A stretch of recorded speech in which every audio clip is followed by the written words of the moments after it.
is enough. Well, if they're like any married couple, the newlyweds will be bound to fight. But it's how they argue that will determine if they stay together or if they're heading for a divorce. Hopefully not. Dr. Patrick Markey is a professor of psychology at Villanova University. Thanks for coming in, Doctor. Thank you for having me. Boy, who would have thought? You say there's a right and wrong way to fight? Well, there's certainly a wrong way to fight. There's no doubt about that. In fact, what most people are surprised about is not really what you fight about, but how you fight that's most important.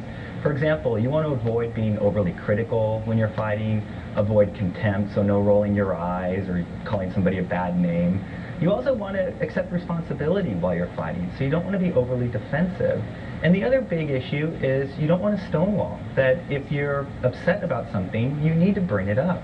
In fact, one thing that's interesting is if you watch a couple fighting, within just a few minutes, you can usually figure out if they use these techniques, and what's even more shocking is couples who use these techniques are more likely to get divorced within a few years than couples who don't use these. So where, when, and what tone of voice we use. You know, you hear all the time the other person saying, "You're not listening to me." It's hard to do, isn't it? It certainly can be. In fact, there's a really nice technique that's very simple to use that you can utilize to help overcome this problem. In fact, I'm going to save you and your viewers a ton of money in therapy because it's very simple. So imagine you're upset with your wife and you're fighting with her.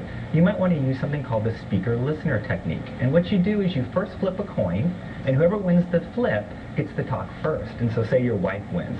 She gets to talk and say just a few sentences about what's upsetting her, and then you repeat it back exactly what she said, and this confirms that you're listening. Hopefully couples will use that. Maybe in a perfect world, that coin may be tossed at the other person. What about what often leads up to the argument? You know, the dreaded words, is everything okay? The spouse says, yeah, it's fine, and you keep pushing, pushing, and pushing, and then how?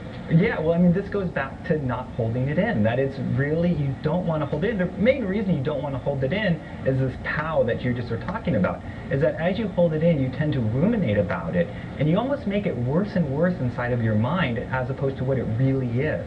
You know, I've heard arguing is actually good for a relationship. Well, again, it can be because it goes back to holding it in. The key is that if you're going to argue, be honest about the argument and really argue, communicate without contempt. That's really the key. Maybe count to 10, flip a coin, and go from there. Patrick Markey, good advice. Thank you. Thank you very much.